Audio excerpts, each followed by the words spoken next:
So I was just sitting in church and I was thinking about this week and all of my clients and how a few of them who have a very deep spiritual faith walk were profoundly affected and even altered their faith after infidelity. So I wanted to get on here and say something, and of course, this is geared towards those who have a faith background. I have a lot of different followers with different beliefs, and I respect absolutely every single one of them.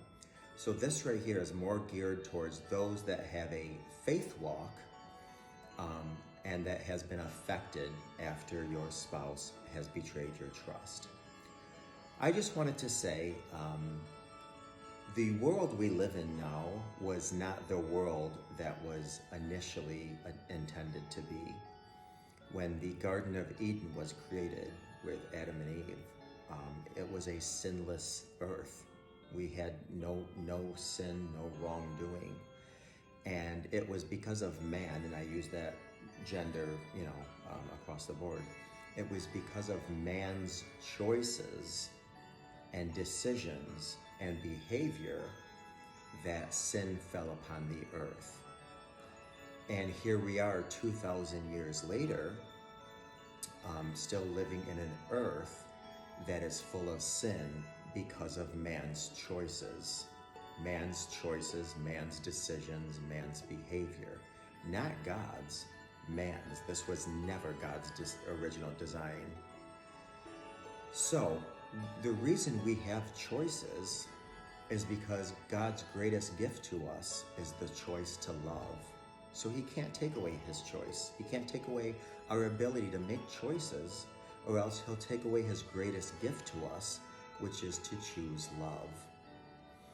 So it's very, very tempting to say, God, where were you when my spouse was doing this? Or God, where was your mercy all throughout the time there were secrets? And I would recommend and encourage you not to focus so much on where was God during this time, but where he is now in your suffering. Because as the poem of the footprints makes very clear, I can't prevent what man's choices are going to do to you, but I do promise I'm going to walk with you side by side during your healing. And in fact, carry you on those days you can't walk alone. So keep in mind, God cannot take away your husband, your wife, your partner, your significant other's choices to break vows, to hurt you, to bring sin into your family and your world and your life. God's couldn't have taken away those choices, because then he'd have to take away his greatest gift to us, which is the gift to choose love. But what he did say is he will walk with us while we are in pain, while we are dealing with heartache. So please remember that in this journey, because we can't cheat God out of our lives and then blame him for not being there.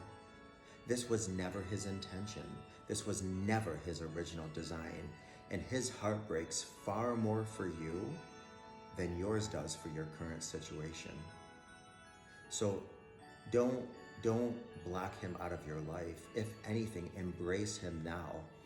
And one of the things I encourage my clients who do have a faith walk to understand is that maybe the discovery of your partner or spouse or significant other's broken trust, their secrets, their infidelity, maybe that was designed by God to say, you know what?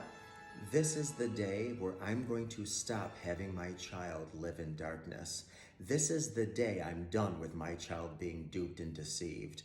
This is the day I'm going to bring light onto the darkness. And as profoundly hurtful as it may be, I don't want my child living in darkness anymore. We're going to bring this into the light. We're going to deal with this. We're going to heal this. And we're going to go on together stronger than ever. Which is why I often say, if you are a person of deep faith, reframe your D-Day, not to the most horrific day of your life, because actually that's the day things stopped. It was before then that were bad. D-Day is actually a day just like when God parted AD to BC, this is the day to your new beginnings, to your new life, to your new 2.0 self, to your new healing. Embrace it, embrace God, and walk boldly into your future.